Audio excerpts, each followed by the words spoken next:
Agora vai. Pessoal, boa noite. Deu um probleminha na outra live, mas agora tá tudo certo. A doutora Cintia já está acessando e nós já iremos começar em breve.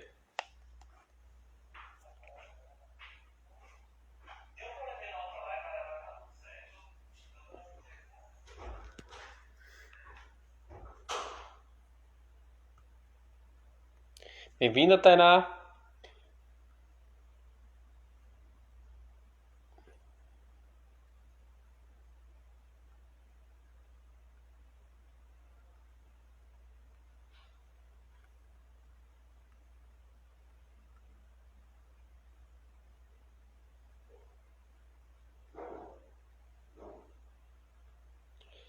Pronto, perfeito. Bem-vindo, Yuri. Bem-vindo, Larissa. Agora nós vamos começar. Bem-vindo, Davi. Pessoal, podem colocar as dúvidas nos comentários que nós iremos respondê-las, viu? Agora deu certo? Agora deu certo. Primeiramente, boa noite a todos. Bem-vindo à live. Doutora Cíntia é minha convidada especial dessa noite. Quero agradecer muito ela ter aceitado o convite. Espero que nós possamos entrevistar essa pessoa que é uma grande educadora de direito aqui no município de Vitória da Conquista. Doutora Cíntia, a senhora pode se apresentar, por favor, ao público? Bem, gente, boa noite. Então, para quem não é meu aluno e não me conhece ainda, meu nome é Cíntia Cordeiro Santos. Eu sou juíza do trabalho substituta, né, atuo como auxiliar da segunda vara de Vitória da Conquista, né, vara do trabalho de Vitória da Conquista.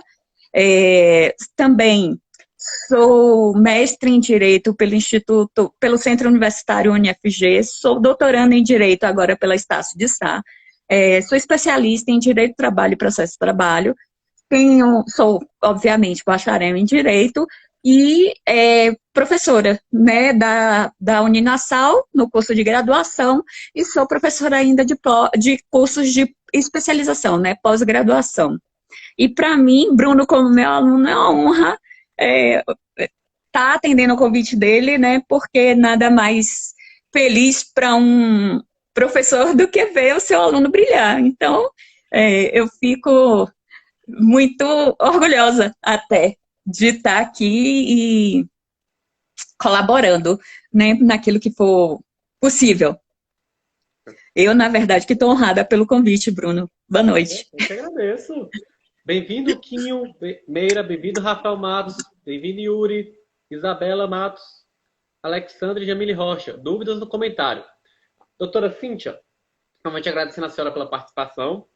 E o interessante dessas entrevistas é começar a informar o público de como determinadas profissões funcionam na realidade. A senhora, além de juíza, também é uma especialista em direito do trabalho. Sim. E dentro disso, eu gostaria de questionar para a senhora, inicialmente, como é que a senhora poderia explicar para pessoas que não têm tanto entendimento o que é em si o direito do trabalho? Olha, o direito do trabalho é justamente aquele ramo do direito que resolve as relações entre trabalhador e tomador de mão de obra. Sendo que a relação de trabalho, o que é? A relação de trabalho é quando uma pessoa, essa pessoa é uma pessoa física, coloca à disposição de outra pessoa, que pode ser pessoa física ou jurídica, no caso, pode ser tanto uma pessoa comum, natural, como uma empresa, né, à disposição a sua força de trabalho em troca de uma remuneração.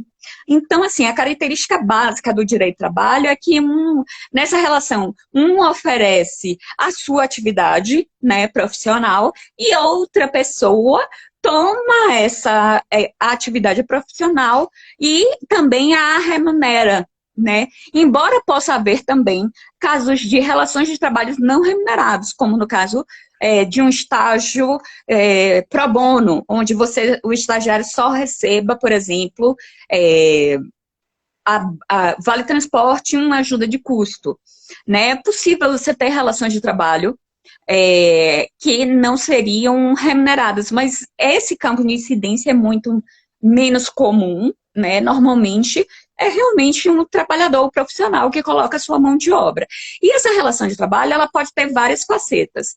A relação de trabalho em si, o gênero, ela pode ser uma relação de serviços autônomos, pode ser uma relação de emprego, pode ser uma relação de serviço educacional, por exemplo, de serviço educativo, pode ser uma relação de trabalho que possa envolver trabalho voluntário, pode envolver também o estágio, são várias as modalidades. E quem é o órgão competente para resolver esses conflitos referentes à relação de trabalho é justamente a Justiça do Trabalho. Também nos casos em que envolve não a pessoa do trabalhador, mas relações advindas desse trabalhador, por exemplo, quando o trabalhador morre e existe alguma pendência na relação dele com o tomador de serviço, onde os herdeiros precisem requerer, por exemplo, a indenização por danos morais em razão de acidente ocorrido no trabalho, né? Acidente de trabalho. O órgão também responsável nessas relações que a gente chama de acessórias, advinda da relação de trabalho, né? Com os herdeiros, enfim, com as outras pessoas que acabaram tendo direito aos créditos vindo dessa relação, mas não são o próprio trabalhador. Aí também é a Justiça do Trabalho que vai resolver, né? Então, o direito do trabalho é aquele ramo que envolve, basicamente, as relações que envolvem o trabalho humano, as relações de atividade, sejam elas quais forem, né? A gente só não resolve a atividade quando envolve duas empresas, ou seja, pessoa jurídica com pessoa jurídica, mas sendo uma relação que envolva na parte do trabalhador, não a empresa, e sim um trabalhador, pessoa física, é o direito do trabalho, o ramo que vai resolver esses conflitos. Certíssimo. Resumindo, é isso. Entrou muita gente na live. Dentro disso, só para deixar um recado, quem tiver qualquer pergunta pode mandar, que assim que tiver um intervalo eu faço para a doutora Cíntia, viu? Doutora, a senhora ocupa o cargo de juíza, correto? E, sim, diante disso, eu noto que muitos camaradas sociais, até por questão midiática ou desconhecimento, criticam muito a profissão de juiz. Muitas vezes não entendem as funções e acreditam que justiça é algo sólido que simplesmente fazer o que eu quero é justiça. Se o outro lado ganha, aí é injustiça. É uma coisa que a gente sempre vê no dia a dia. Em diversos lugares que eu vou em debate, eu noto muito a descrença das pessoas em relação ao poder jurídico.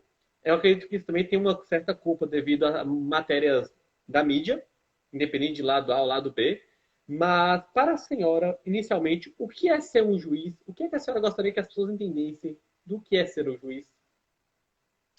Olha, eu não posso falar de maneira geral, mas, para mim, é tentar colocar na prática o meu ideal de justiça. É porque, assim, efetivamente, ao longo dos anos, as pessoas elegem determinadas pessoas ou determinadas figuras para responder pelos problemas dela, né? Então, assim, as pessoas é uma coisa que a psicanálise explica, né? As pessoas, elas têm necessidade de culpar o outro pelas suas frustrações, né? E durante muito tempo, era o servidor público em geral. Hoje em dia, o servidor público, de um modo geral, continua demonizado, nesse sentido de ser ocupado por todas as mazelas, né, do Estado brasileiro, mas especificamente a gente tem tido um ataque, eu diria, das mídias e no Poder Judiciário. Claro que houve episódios que o Poder Judiciário fez por merecer esses ataques. Mas, na maioria das vezes, é como se tivessem escolhido como vilão da história o Poder Judiciário, quando, na realidade, a gente só tem o papel de resolver os conflitos. E como você mesmo abriu, né? Como você mesmo falou na sua abertura agora dessa pergunta, as pessoas se sentem injustiçadas quando não tem o seu problema, quando não tem o seu lado da história acolhido. O problema é que não que a gente tem que escolher um lado da história, mas a gente tem que escolher uma versão que nos fosse contada. E nessa versão, obviamente, a gente tem que escolher um dos lados para acatar o pedido ou não. Então, justamente por isso, é que eu acho que o Poder Judiciário, como ele tem que se posicionar, acaba que você não vai agregar 50% da população, por algum motivo, né? E aí, você já tem, digamos assim, a força contrária de 50% da população, já coloca qualquer agrupamento social em visibilidade. No entanto, é necessário que se diga que quando vai à mídia os episódios que são comentados, geralmente são episódios que são o quê? Ruins, sabe? Por exemplo, só um exemplo que eu cito nas minhas aulas. Quando se falou, porque foi talvez o grande evento que a gente teve há pouco tempo, né? Quando se fez a reforma trabalhista, todo mundo falou, foi muito cadente, né, o discurso de que os juízes agora poderiam condenar os trabalhadores em honorários advocatícios, que agora poderia haver condenação em litigância de má-fé, e que agora, digamos assim, haveria uma mudança na justiça do trabalho. Na realidade, esse é um discurso que é comprado e vendido, né, por quem quer ouvir e por quem quer falar. E aí a gente teve vários episódios, juiz tal, que saiu na mídia, condenou em honorários advocatícios de milhares de reais um determinado empregado. Primeiro é necessário que se esclareça, se houver condenação e quando há, é com base no valor da causa. Então, assim, se ele foi condenado em milhares de reais, é porque o valor da causa dele era 10 vezes mais ou 15 vezes mais aquele valor que ele foi condenado. Entendeu? Porque o valor dos honorários corresponde a um percentual do valor da causa. Então, não é que os honorários foram altos, é que o valor da causa já era alto, certo? Outra coisa é que eu, por exemplo, não adoto esse pensamento de condenação de trabalhador quando ele tem, por exemplo, direito ao benefício da justiça gratuita. E aí, eu venho dando essas sentenças desde que a reforma trabalhista foi aprovada. Você nunca teve uma sentença minha na mídia, porque não interessa aos veículos de comunicação divulgar aquilo que é corriqueiro, que é normal, certo? O que eles querem divulgar é aquilo que dá manchete. E o que dá manchete, infelizmente, é o lado ruim da história. Então, assim, como eu vi, assim, né, nesse período que eu sou magistrada, eu vi justamente isso. Deu-se sempre, valorizou-se sempre a atuação negativa do Poder Judiciário. Mas, por exemplo, agora, nessa semana, e assim, sem querer tomar partido, gente, sem querer tomar lado, a gente não ouviu, houve a circulação, né, de um vídeo, de uma sessão de julgamento num determinado tribunal, em que o advogado xingou o desembargador em plena sessão, né, e mandou ele para, desculpem aí que tá ouvindo, mas foi a expressão que ele utilizou, para puta que o pariu. Ele, sim, literalmente, no meio de uma sessão do tribunal, mandou um desembargador ir para puta que o pariu. Isso foi a expressão que ele utilizou. Depois ele utilizou a expressão de que vá tomar no... E aí eu não vou repetir, mas vocês já sabem o que é. E utilizou, e assim, rodou ladeira abaixo. Você não viu nas manchetes essa sessão. Embora tenha circulado durante toda a internet, durante a semana toda. Mas nenhum veículo de comunicação manifestou isso nas redes de telecomunicações. Por quê? Porque falar mal do judiciário é o que vende, sabe? Mas quando o judiciário é atacado injustamente, como foi o caso, né, que a pessoa surtou, só o que eu posso dizer, foi a minha compreensão do que aconteceu, né? Eu posso estar errada? Eu posso, mas a minha compreensão é que a pessoa simplesmente, assim, surtou, sabe? Estava num dia ruim e decidiu chutar o pau da barraca e falou assim, quem estiver na minha frente é que vai responder.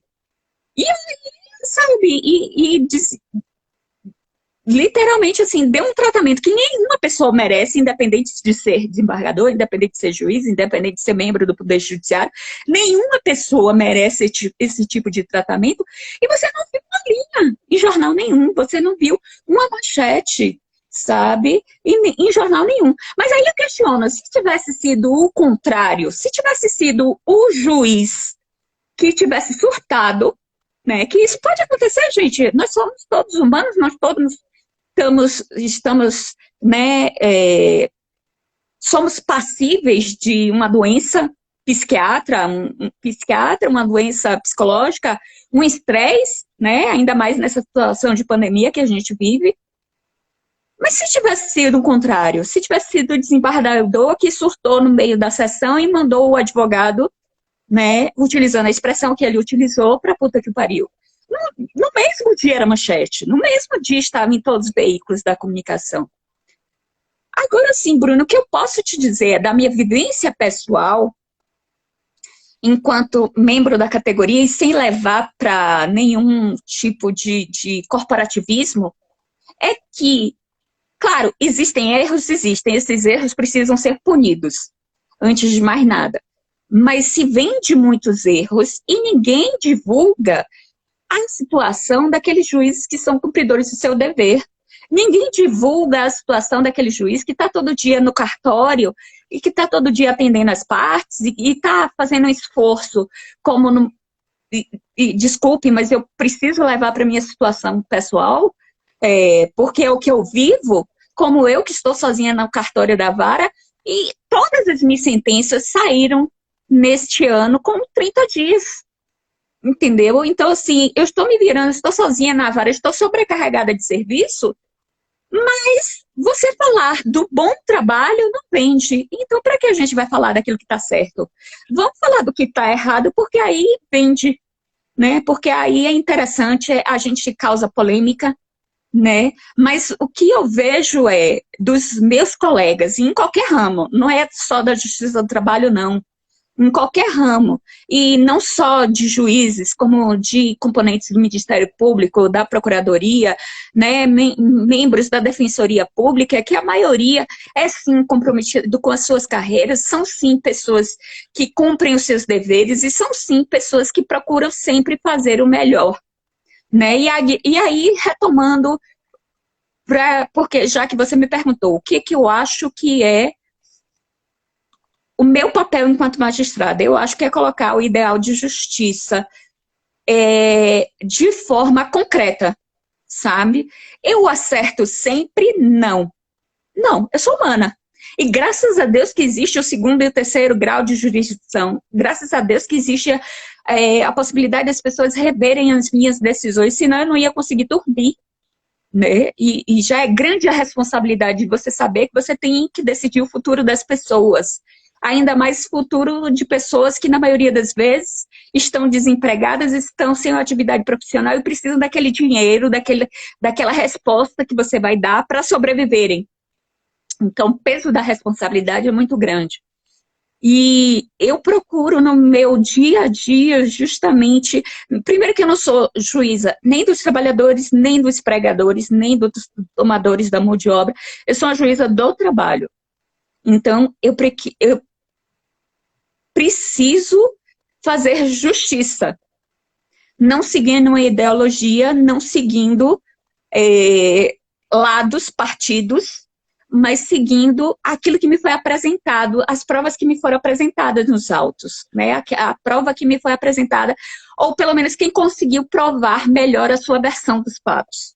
E aí, com base nisso, no que me foi apresentado no processo, daquilo que está no processo, é que eu procuro fazer realmente aquilo que eu considero diante da legislação que a gente está, diante de toda a nossa figuração do ordenamento jurídico, dos princípios, né, gerais do direito, dos princípios que estão presentes na Constituição, daquilo que seria o ideal de justiça perante aquele caso concreto. Perfeito. Doutora, só deixando claro que se tiver alguma pergunta que a senhora não possa responder, a senhora avisa, viu?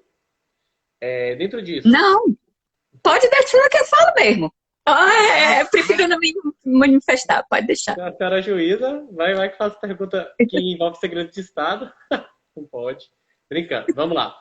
Olha, eu acredito que todo ser humano ele possui duas éticas. A ética da convicção e a ética da responsabilidade. Aos ouvintes, a convicção é aquilo que nós acreditamos, aquilo que nós almejamos, aquilo que para nós é certo e errado. Responsabilidade é aquilo que nós devemos fazer independente de nossas crenças. A senhora tem um conflito entre essas duas éticas? Se sim, a senhora poderia relatar algum caso? Como é que a senhora lida com sua convicção do que é justiça e a responsabilidade legal ao mesmo tempo? Que nós sabemos que, infelizmente, a lei é falha. Não estou dizendo que ela é boa ou ruim, mas é impossível existir leis perfeitas, correto? Porque a sociedade ela sempre se desenvolve, ela sempre muda. E, diante disso, muitas vezes a legislação não alcança a mudança social. Então, como é que a senhora poderia medir no cargo de juíza o quanto a senhora trabalha com sua convicção e sua responsabilidade dentro disso? Olha só, não tem como você distinguir, na verdade, esses dois ideais. Um é dependente do outro, no meu ponto de vista, né? Aquilo que eu tenho convicção tem que ser também aquilo que eu tenha que enxergar como minha responsabilidade social. Porque eu nunca posso ter uma convicção que seja destituída dos conceitos, daquilo que a comunidade a quem eu sirvo, já que eu sou, antes de ser magistrada, eu sou uma servidora pública, então isso significa literalmente que a minha atividade profissional para servir ao público, à comunidade, né? Tanto que quando eu chego nos lugares, quando as pessoas me perguntam qual é a sua ocupação, eu falo logo, eu sou servidora pública, né? E diante disso, eu entendo que apesar de, sim, embora eu tenha convicções próprias, e que nem sempre essas convicções próprias são, digamos, coincidentes com aquilo que a maioria acha, por algum motivo, porque eu faço uma leitura diferente daquilo que deve ser dado a uma determinada expressão jurídica, né? Porque, por exemplo, eu falo muito isso nas minhas aulas. Tem determinadas expressões jurídicas na lei, que a própria lei utiliza, que são conceitos jurídicos indeterminados. E que você, apesar de ter lá falando, por exemplo, você deve almejar o bem comum. O que é o bem comum? Você tem que verificar que a expressão bem comum muda de acordo com a época e o lugar que você está. Então, é necessário que o magistrado também tenha essa adaptação, né? Porque a legislação nunca vai mudar na velocidade que os fatos sociais ocorrem. Isso é impossível. Sempre vai ter uma delay, né? Um atraso da legislação entre aquilo que a legislação fala e aquilo que é o almejo da sociedade. Sempre vai ter. E, na realidade, o que acontece? Embora, sim, eu seja uma aplicadora da lei, eu tenho mecanismos de melhor aplicabilidade da lei, de conseguir a adaptação dos fatos sociais à realidade e à lei, né? Aquilo que a lei quer dizer.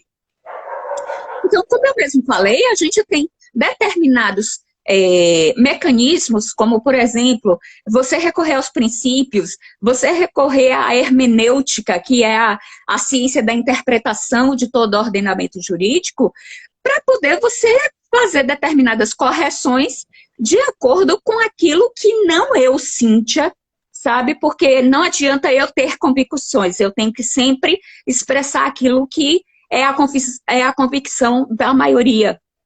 Né? Então, por isso, eu tenho também que lidar com a minha responsabilidade social. Eu tenho que lidar com qual é o papel que eu exerço na minha comunidade, qual é o papel que eu exerço de modo geral. E aí, eu nunca posso distinguir, ou pelo menos é o que eu acho, eu nunca posso aplicar totalmente aquilo que eu penso, sem também ter em vista qual é a minha função na sociedade?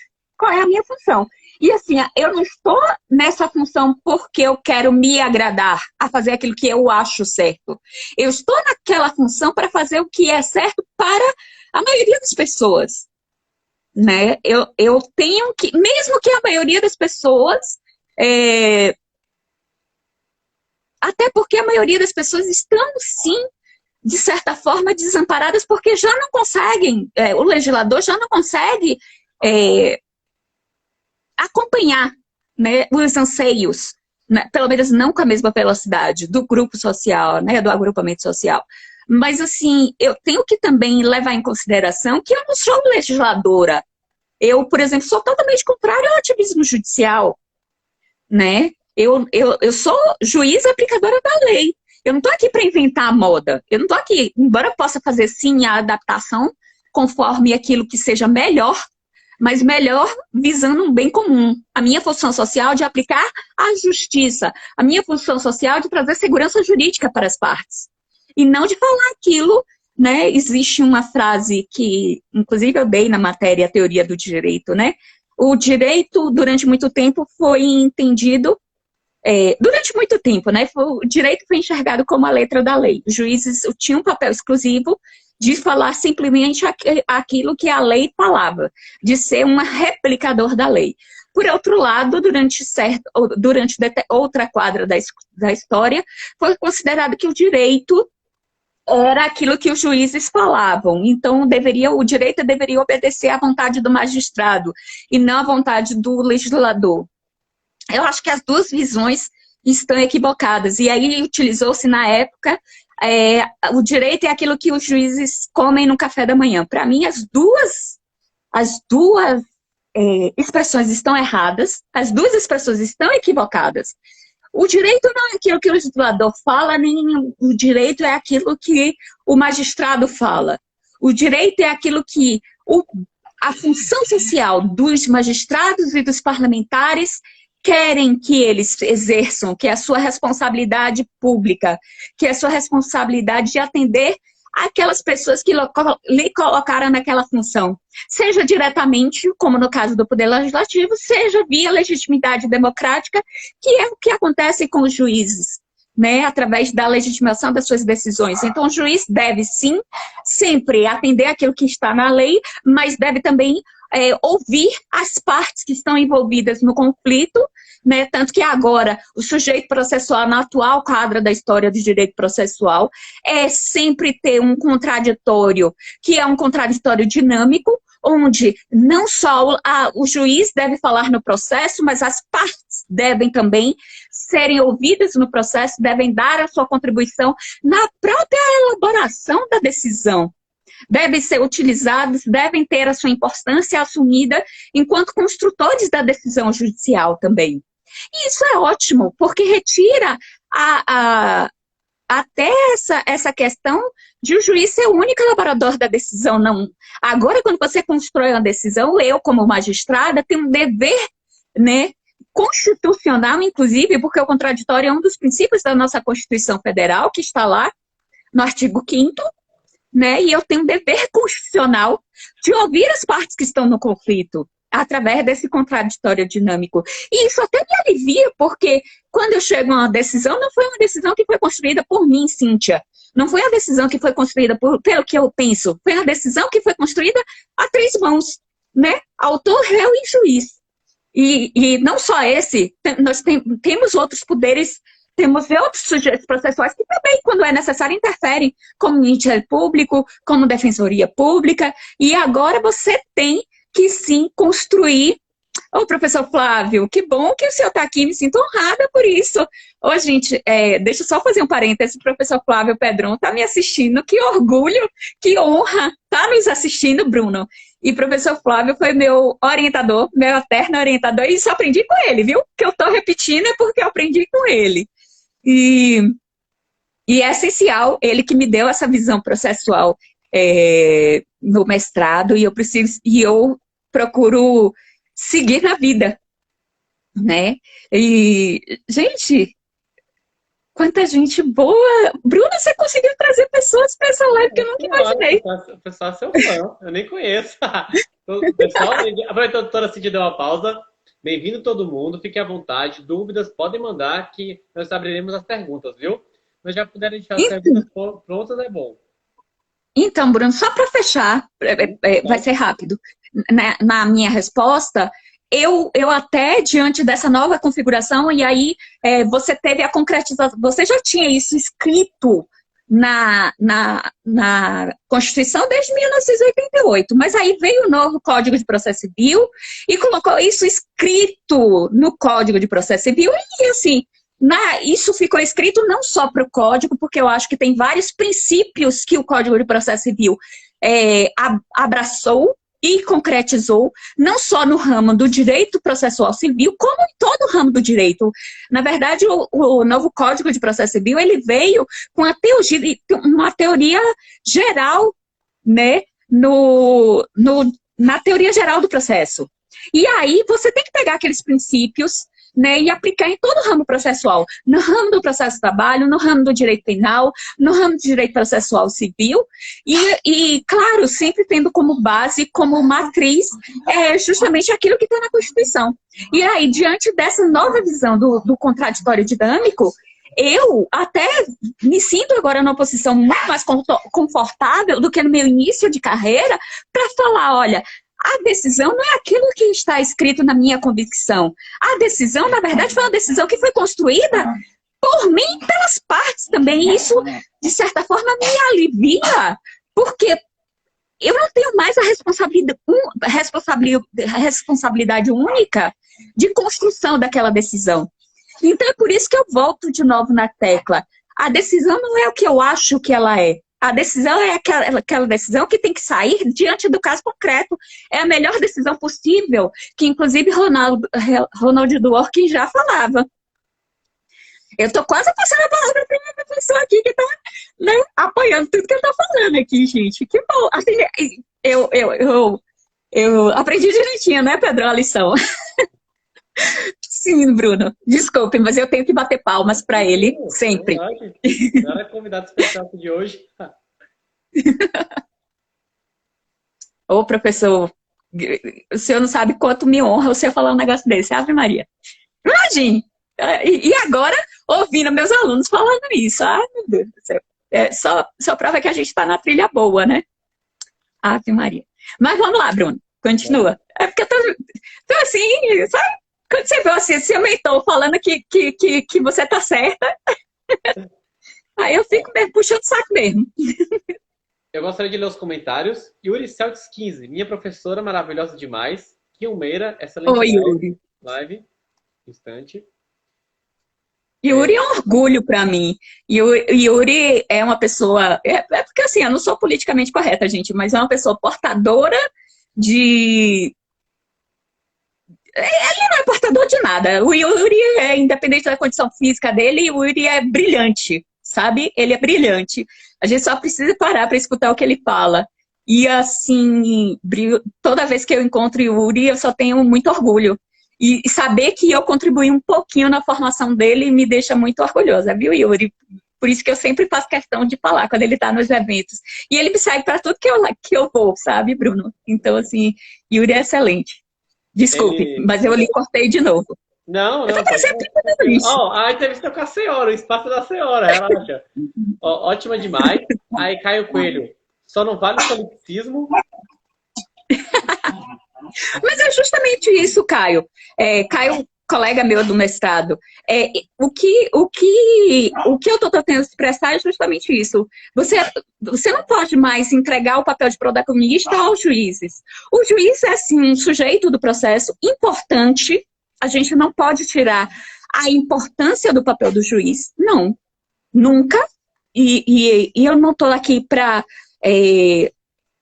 homologar a responsabilidade que eu tenho na construção, né, desse processo, de dialogar com as partes, porque, na verdade, eu enxergo muito mais como uma forma de diálogo, o que eu faço, do que qualquer outra coisa. Mas você não pode viver, né, mesmo eu tendo uma posição de centralidade, as partes também têm a posição de centralidade, e assim, não cabe mais você falar mais hoje, na atual quadratura da história do direito, na atual teoria do direito, não cabe mais você falar que as decisões judiciais são construídas pelo juiz. Então, é justamente quando o Caio se refere a solipsismo, seria justamente você ter uma decisão jurídica baseada nas convicções pessoais do juiz. Não. E é daí que, por isso mesmo, eu tenho que, sim, levar em consideração determinadas convicções que eu tenho, mas convicções de entendimento, de estudo, né? Porque, afinal, eu tenho experiência na minha carreira, já tenho uma certa experiência, então não pode ser desprezado o que eu acho, né? E não tiro isso, eu não desprezo aquilo qual é a minha opinião sobre isso, mas também em nenhum momento eu posso deixar de ouvir as partes envolvidas no conflito. Em nenhum momento eu posso falar assim, eu penso isso e, portanto, eu vou seguir aquilo que eu penso. Não, eu tenho que dar abertura para que as partes me façam mudar de ideia. E aí isso já aconteceu e eu não tenho nenhuma vergonha de falar isso. Eu já mudei de ideia várias e várias vezes. Várias e várias vezes. E se quem não mudou de ideia é porque está parado no tempo, não está evoluindo, nem com os fatos sociais, não está evoluindo com direito, né? Então está acomodado num tempo e espaço e isso não existe mais. Até na sociedade que a gente está vivendo hoje de lives, né? Olha a minha dificuldade de entrar na live, né? De lives em que as coisas estão muito rápidas, tudo evolui muito rápido, as informações evoluem muito rápido, né? Muito rapidamente, e você tem que tentar acompanhar no melhor possível. E eu não tenho nenhuma vergonha de falar. Quantas e quantas vezes eu já entrei convicta de uma determinada situação e aí no meio do caminho a parte me demonstrou que eu estava errada. Quantas e quantas vezes, porque eu tive e continuo tendo ótimos professores, como o professor Flávio Pedrão, que foi um divisor de águas, e eu, como professora, eu posso falar disso, porque eu tive a vivência disso, né, de você ter aulas com uma pessoa que mudou a sua vida, né, e eu agora estou tendo a oportunidade de ter, né, aulas com outras pessoas que também estão me mudando, e viver é aprender, gente, a cada dia. Então, claro, sem ativismo judicial, sem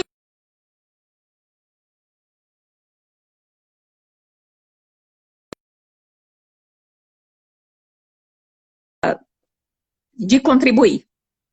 Enfim, falei demais. Tranquilo. Flávio Pedron, orgulho é meu. Cintia está exata. O processo constitucional é marco fundamental para todos os ramos da ciência do processo. Tenho orgulho da Cíntia Cordeiro Santos.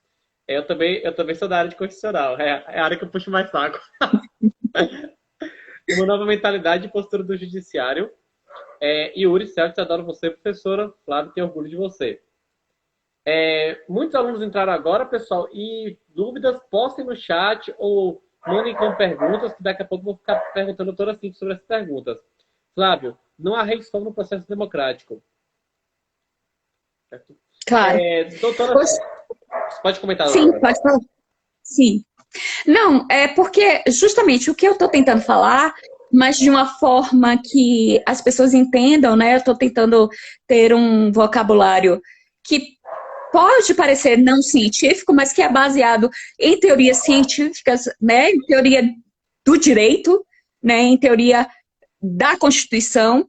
E, claro, eu estou tentando colocar num vocabulário que tanto quem é meu colega no doutorado, como quem já tem o doutorado, né, como o professor Pedro, possa entender aquilo que eu estou falando, mas também para que o meu aluno de graduação possa também assimilar aquilo que eu estou falando, e justamente tudo aquilo que eu estou falando é baseado na nova concepção de processo democrático, baseado na concepção de processo no Estado democrático de direito.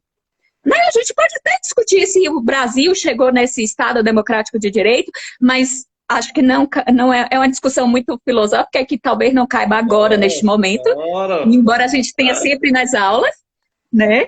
Mas, assim, a faceta democrática do processo atual exige que se tenha essa visão, né? Exige que você tenha essa visão de que você não pode desprezar mais o contraditório, que o contraditório ele é fundamental, né? E que você tem que dar voz e voto para as partes na construção de toda a decisão. E eu procuro fazer isso, né? Mas, como eu falei, naquelas posições em que eu não pude ou não perceber qual era a melhor decisão, a decisão correta, graças a Deus que existem os desembargadores para, né? E até porque eles são em 3, enquanto eu sou só uma, né? Os desembargadores nas turmas geralmente são 3 ou 5, dependendo do tribunal que você esteja. Então, assim, que bom que existe também o duplo grau de jurisdição, não só o contraditório, né? Que é outro princípio também constitucional e também processual. Que bom que existe o duplo grau de jurisdição e que está insatisfeito com aquela decisão tem a possibilidade de recorrer e de reforma da decisão, né? Se você acha que quem julgou o seu processo está errado, você tem que recorrer mesmo, você tem que ir atrás de uma posição diferente, né? E eu sempre falo, olha, 3 ou 5 cabeças pensam melhor do que uma, então recorra. Eu estou errada? Recorra. Eu sempre falo isso. E mais, eu sempre quero saber o resultado daquele recurso. Porque eu quero saber, se eu estiver errada, eu quero saber o porquê eu estou errada. E até me dar a chance, né, de poder mudar o meu posicionamento, aprender sempre. Pois não, Bruno. Larissa Vinha, Mari, que bom. advogada. Doutora Cíntia, fui sua aluna em um módulo na pós-graduação em Direito do Trabalho. Fiquei encantada. Aula super didática, excelente profissional. Yuri Celtis, adoro você, professora. Me ajudou muito. Opa, perdão, subiu aqui.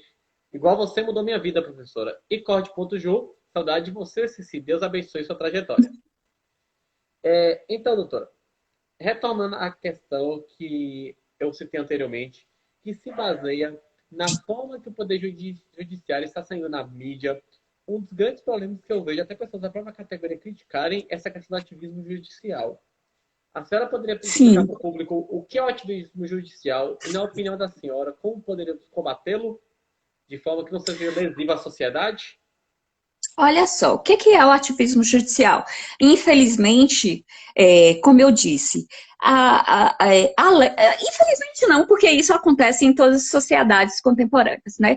Existe sempre um delay ou um atraso, né, entre aquilo que é anseio da comunidade onde você vive, né, do ordenamento jurídico onde você vive, e ordenamento, gente, para quem não é da área do direito, é justamente o conjunto de normas jurídicas em sentido amplo, né, em que você tem as condutas que os membros daquela comunidade devem seguir. E as normas de conduta do direito são diferenciadas das normas de conduta, por exemplo, da religião e da moral. Pelo quê? É que as normas do direito, elas têm o sentido da coercitividade, ou seja, se você deve obedecer à lei. Se você não obedecer à lei tem uma sanção. Acontece que nem sempre a lei, ela tem, os legisladores e a lei em si, tem essa possibilidade, né, e essa característica de estar acompanhando o ritmo das comunidades, né, dos agrupamentos sociais. Normalmente, o que acontece? A lei só vem depois, só é promulgada depois de uma grande pressão da sociedade. E o ativismo judicial é justamente quando você não tem a lei para regulamentar aquele caso concreto, e aí o juiz se arvora do papel de legislador, né? Você não tem a lei, mas ele diz o que deve ser a lei, né? Embora a lei não exista. Você tem também uma outra possibilidade de ativismo em que a lei existe. Eu acho que esse é o ativismo mais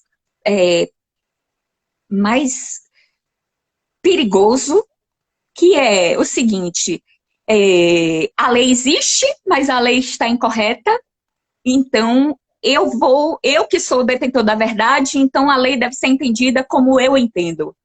E aí, a lei deve ser entendida neste sentido. Infelizmente, como o nosso país é um país de muitas contradições, né, você tem, principalmente nos tribunais superiores, esse papel de ativistas. Mas não só nos tribunais superiores, tem muito juiz de primeiro grau também que é ativista, porque acha que a lei é aquilo que ele pensa que a lei é. Né? Qual é o papel para isso? Estudar. É, eu sempre. E é daí que eu acho que você corre menos risco de cair nessa armadilha, sabe? Porque à medida que você ouve a opinião de um professor, como é o meu caso, quando você ouve a opinião de outros membros da comunidade, né, advogados, você ouve promotores, você ouve defensores, você ouve, enfim, os membros da comunidade jurídica, porque o membro da comunidade jurídica não é só o juiz, né? Você ouve doutrinadores, acadêmicos, você ouve também o juiz na sua jurisprudência, né? Porque ele também tem a sua voz e também deve ser ouvido, mas ele é uma das vozes e não a voz, né? Vamos entrar numa concepção meio metafísica. O juiz não é a voz de Deus, não é isso, não.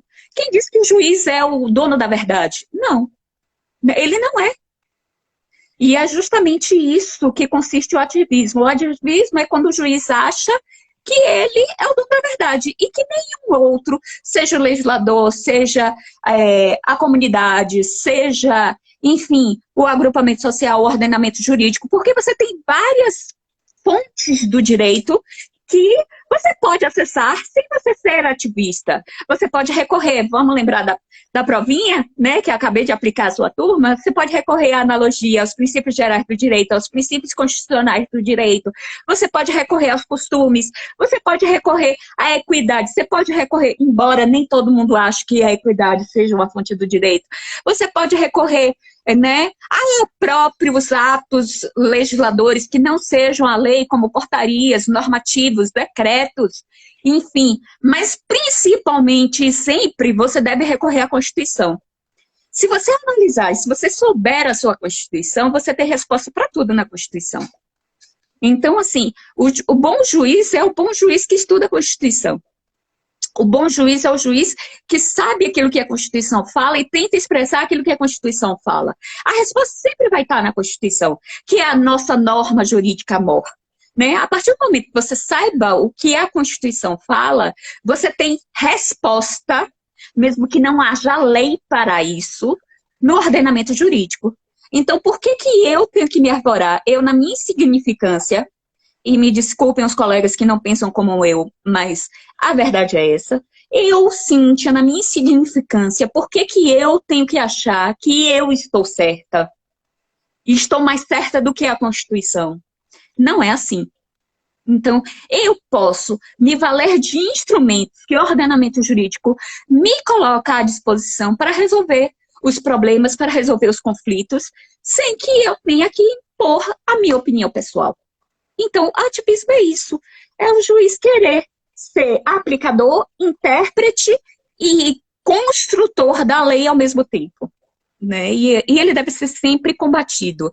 Por outro lado, uma das características do ativismo é justamente o solipsismo, que é a aplicação das convicções pessoais do julgador, né, nas suas decisões.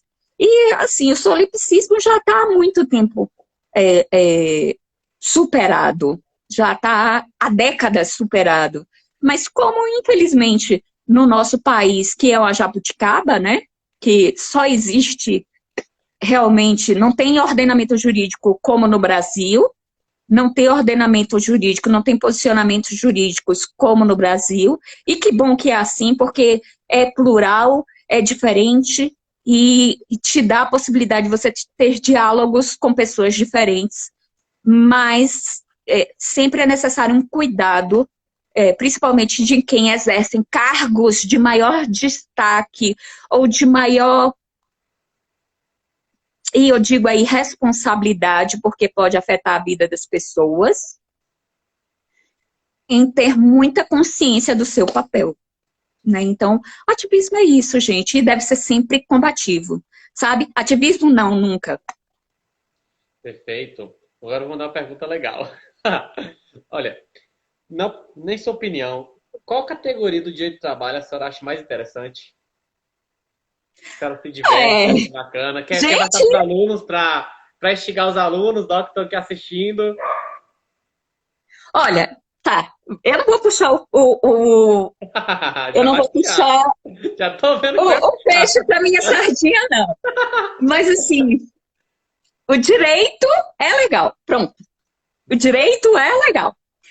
Agora sim, se você for lá, tá, mas o direito o quê? Gente, por exemplo, professor Pedro, a gente fez um mestrado voltado para a teoria do processo, né? Agora eu estou tentando, digamos, compensar e voltando ao direito material.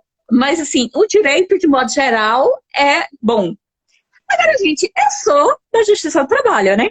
Eu sou professora de Direito do Trabalho, embora também lecione processo civil, me ouse a, né? Antes que eu cometa a besteira, me ouso a ensinar também processo civil, mas eu sou professora de Direito do Trabalho e de Processo do Trabalho. Então, assim, gente, efetivamente, qual é o ramo do direito em que todas as pessoas vão vivenciar?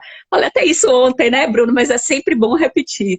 Você pode, por exemplo, não viver uma situação em que você ou pessoas da sua família precisem conviver com crime, ou precisam viver a situação, né, do direito penal. Você pode não ser um empresário, né? Você pode nunca ter passado pela situação de empresário e nunca viver situações do direito empresarial. Você pode não ter vivido situações do direito civil. Você pode, por exemplo, nunca ter feito um contrato de casamento, né? Você pode ter, embora assim, o direito civil abarque a maioria, ou tente abarcar a maioria das situações vividas, mas pode acontecer. Mas você passar a sua vida sem vivenciar uma situação de direito de trabalho, você nunca vai passar. Nunca. E aí eu vou citar situações concretas.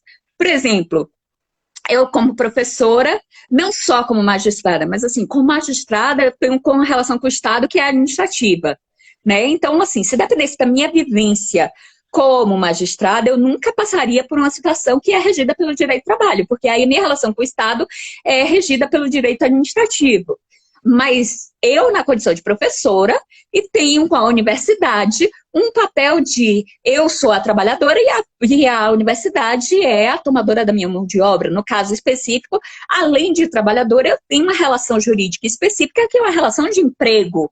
Então, sendo assim, eu não vivenciei isso durante a minha vida toda, porque ou eu fui trabalhadora autônoma como advogada, ou eu fui membro, né, do serviço público, e sendo assim era regida pelo direito administrativo, mas agora na condição de empregada de uma instituição de ensino, eu estou vivendo uma relação que é de direito do trabalho. Então, assim, coisa que eu pensei que eu nunca ia passar, justamente porque era regida por relação administrativa, com meu empregador mor, que é o Estado, né? Eu sou, antes de tudo, a servidora do Estado, e só amo minha profissão, amo, sou vocacionada para ela, e assim, eu não tenho dúvida absoluta que se no dia que eu tiver que escolher, espero que isso nunca venha a ser necessário, mas no dia que eu escolher, eu vou escolher a magistratura, porque eu acho que é também onde eu posso ter uma melhor,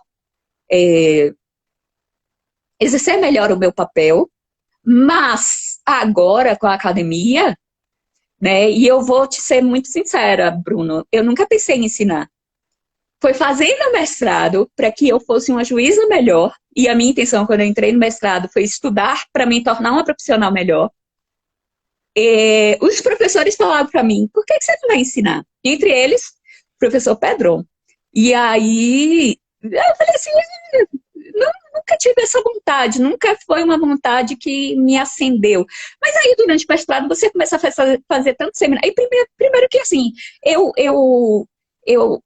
sou bem em disfarce, sou boa do disfarce e sou extremamente tímida. Por isso que eu tô falando de vez em quando, eu gaguejo, eu me atrapalho, né? Eu sou extremamente tímida, mas disfarço bem, né? E aí, nunca pensei de estar numa frente, numa sala de aula, exposta à inquisição dos alunos, né? Que é isso que acontece mesmo.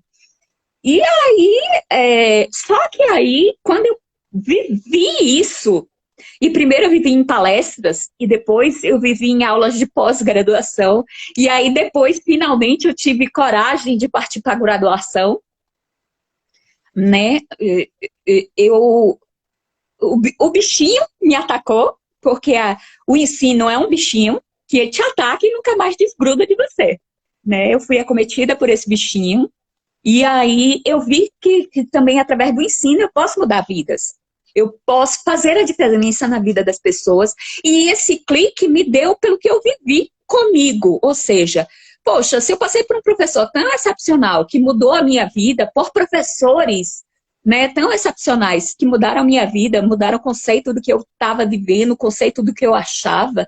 E olha que eu já com 40, entrei no mestrado com 40 e poucos anos, então já macaca velha, já com experiência no direito de mais de 20 anos. Então, né, eu pensei que talvez nunca mais fosse viver essa sensação tão gostosa de descobrir coisas novas, né? E aí, quando isso aconteceu comigo, eu falei, poxa, eu quero viver isso, só que eu quero viver do outro lado. Eu quero fazer a diferença na vida das pessoas.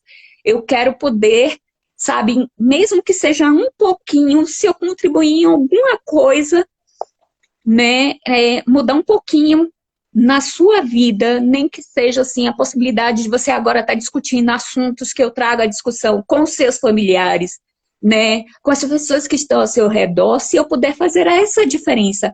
Não é falar que eu vou mudar suas convicções, mas se você já se abrir para discutir com outras pessoas, né, de se abrir para ter um novo posicionamento e você poder discutir isso com a sua família, né, que eu, as pessoas que estão mais próximas com você, eu já vou ter feito a diferença, né, e aí quando eu vejo, por exemplo, descobrindo pedras brutas como o Yuri, que eu volto a afirmar, ele não é mais meu aluno, mas é brilhante, como você, Bruno, como Ricardo Fontes, pô, Ricardo, eu sei que você está assistindo a gente aí agora, então, enfim, Julie, sabe, quando eu sei que eu fiz um pouquinho de diferença na vida dessas pessoas, vem uma gratificação enorme para mim, vem uma gratificação, e aí eu, sabe, quando me vem esse retorno e que eu sei que eu fiz a diferença, como Larissa falou, Larissa foi também outra aluna que me marcou.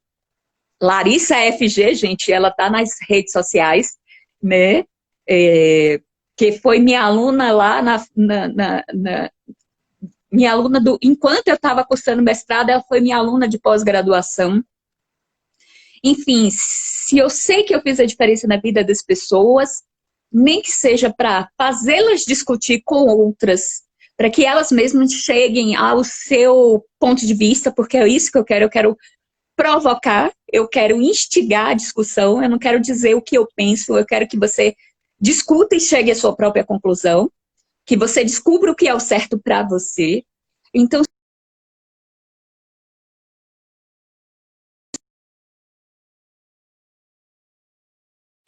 e até eu me surpreendo, graças a Deus, eu me surpreendo aquela dia quando eu falei assim, ó, eu vi tantos alunos meus aqui entrando, gente, que felicidade. Que felicidade isso. Doutora, Pode tá falar. ouvindo? Deixa eu falar com a senhora. Sim. O Instagram, ele fecha a live com 1 hora de gravação. Falta 2 minutos, certo? Ai, meu Deus. Code.ju mandou uma pergunta. A Sim, senhora pode tem falar. condições de a gente fechar esse bloco, dar um intervalo de 2 a 5 minutinhos e abrir um novo bloco e responder as perguntas? Ou a senhora está muito atarefada? Claro. Tem Não. condições? Eu, Então, por mim, a gente fica falando até amanhã. rapaz, ó, deixa eu ver se a senhora fez esse convite pelas 4 horas a gente conversando. Então, ó, pessoal, nós vamos fechar esse bloco. Em 5 minutinhos abrimos outro de novo, só para dar um intervalo para poder beber uma água, viu, gente? Muito obrigado quem está assistindo. Corte.ju, no retorno a gente vai responder sua pergunta, anotei aqui no caderno, porque vai sair do chat, né? E outras perguntas anotei aqui manualmente no caderno. Então não se preocupem, viu, gente? A gente já volta.